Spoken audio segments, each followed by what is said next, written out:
Let's begin straight away with our conversation. My guest, Boma Alabi, has extensive experience in corporate commercial practice, spanning about 30 years. She served as the president of the Commonwealth Lawyers Association from 2011 to 2013, the first woman president in the over 50-year history of the Association of Lawyers from 54 countries. Boma was elevated to the rank of SAN in 2020. She shares with Law Weekly her thoughts on the stereotypes and challenges women face, and more importantly, what can be done to challenge same. Well, you see, discrimination is present all the time. People discriminate on different levels. Certainly, gender is the most obvious one.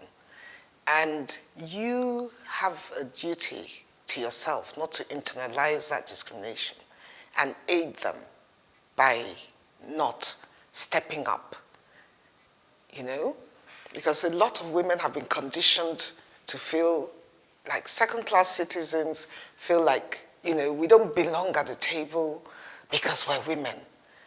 And so the first step is to take that conditioning, reset your own mindset, and say, no, my gender has nothing to do with what I can achieve, what I do in my day job, what table I can sit at, so that you actually make an attempt. Because the first step is to take the first step, if you know what I mean. And many of us don't, because we've been conditioned to think that it's not appropriate, and we shouldn't.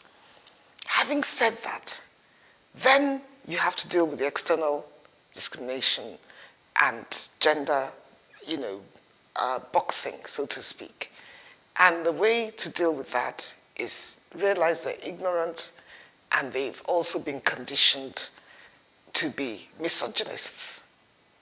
The patriarchal society we live in is a misogynistic society, if you know what I mean, because by virtue of your gender, they feel you shouldn't own land, you shouldn't inherit, you should be inherited, you shouldn't speak, you shouldn't break kola nuts. All sorts of cultural norms that just say women are not good enough and they're second-class citizens. And that comes from patriarchy. And that comes from across the board, our culture. Religion also reinforces this. And it's wrong. So understand that they've been conditioned to think that we are not able and not worthy and have nothing to contribute to the table. So there's no point having a woman there.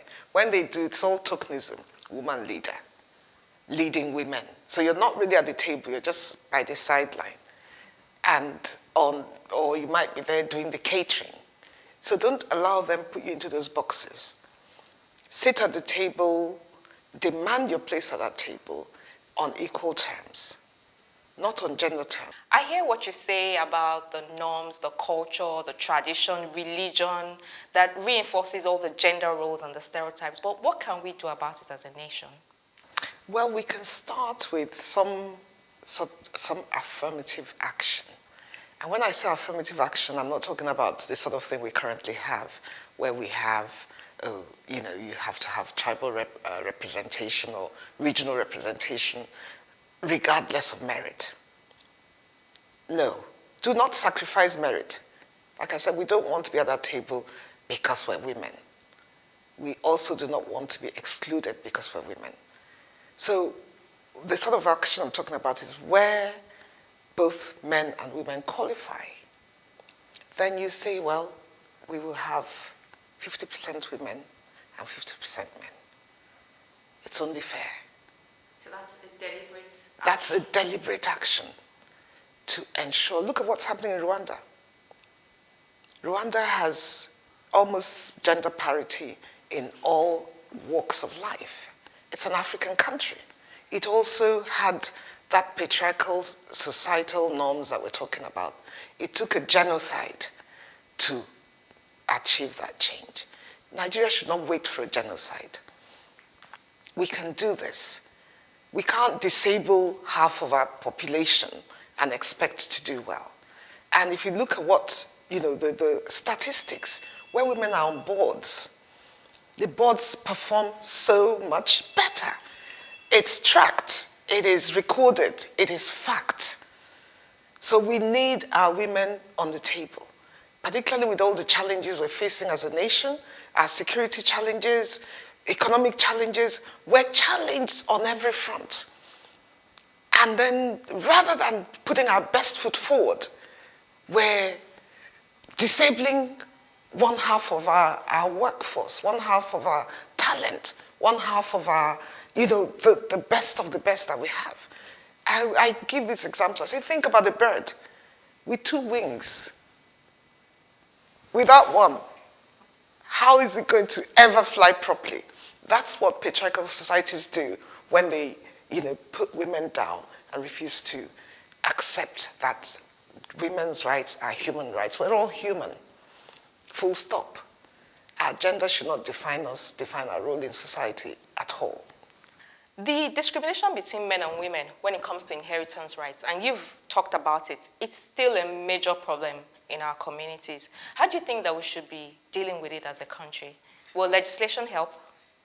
Well, we have a decision of the Supreme Court of Nigeria that says harmful traditional practices are unconstitutional. And certainly discrimination against women on the basis of gender for inheritance is a harmful traditional practice. That's been established. So it's not about changing the law.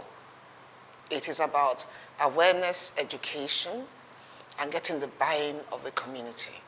So you have remote villages where people, if a woman attempts to enforce that right, no one will help her.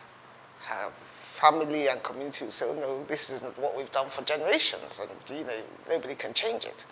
You go to the law enforcement agencies, they're made up of men with the same mindset, from the same traditions and customs. They will also tell you it's not done. And therefore, they need to be educated. The Nigerian police needs to be educated to understand that regardless of your personal opinion, the law is the law, and it must be enforced. And if this is said to be a person's right, whether you buy into it or not, you have to do your job. Obviously, we can't legislate people's attitudes and how they react. No, you can't, which is why government has to have a deliberate policy to educate. And unfortunately, the executive arm is also largely made up of men with the same mindset. So it's an uphill task, but it's a necessary one. Because until we get there, we will always be running at half our potential as a nation. Look at the countries where women are fully empowered and how well they're doing. Look at this pandemic, the COVID situation. The countries that had women at the forefront lost the least number of their citizens. Fact. The countries where women are, empowered and treated the same as men. We're not asking to be treated better than men. We're just saying, forget our gender and deal with us on merit. Those countries are doing far better. Germany has been led by a woman for 18 years. Compare Germany to Nigeria. And within Africa, Liberia had a huge civil war. Liberia was on its knees. It started from nothing. And you can see where it is now. So you have so many examples where women are in the mix, on the table. It simply makes things work better. Because I've heard some people say that, is gender equality even possible? What would you say to people who say things like that? I hear them. Of course, I think it's ludicrous. And sometimes I'm just astounded by the lack of connecting the dots. But there's so many of them that all I can do and say to them is educate yourself. Look within your space. Because in your space, you're surrounded by strong women.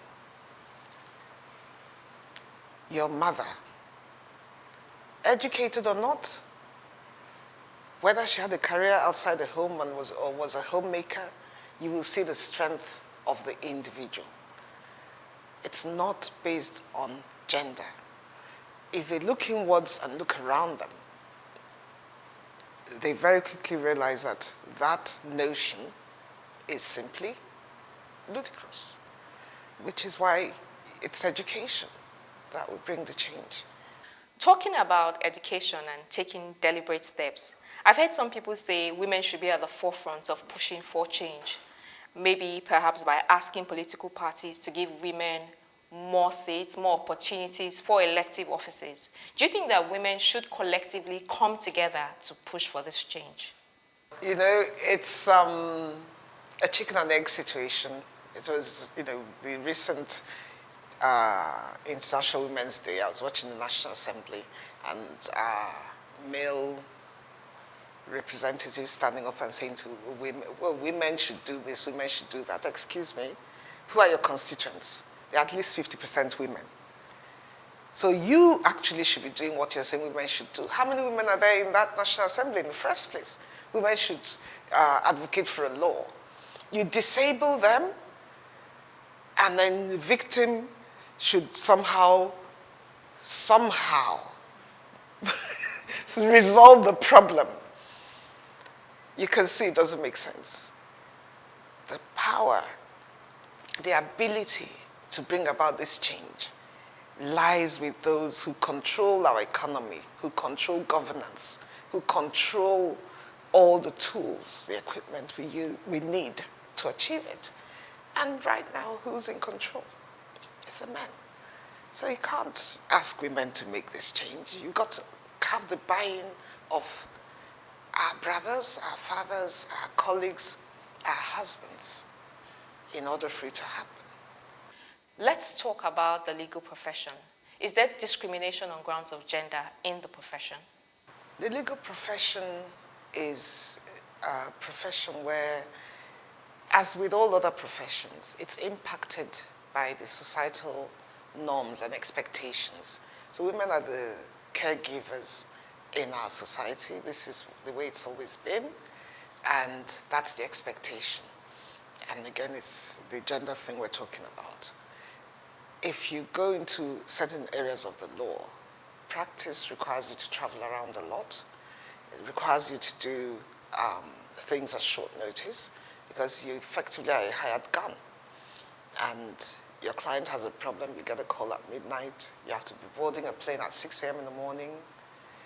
It's difficult for a lot of women to keep up with those demands because of the societal role they're expected to play. And so you find that is why there's so few women who have achieved the rank of Senior Advocate of Nigeria in comparison to the men. It isn't that women are not as good. It's not that we're not as talented.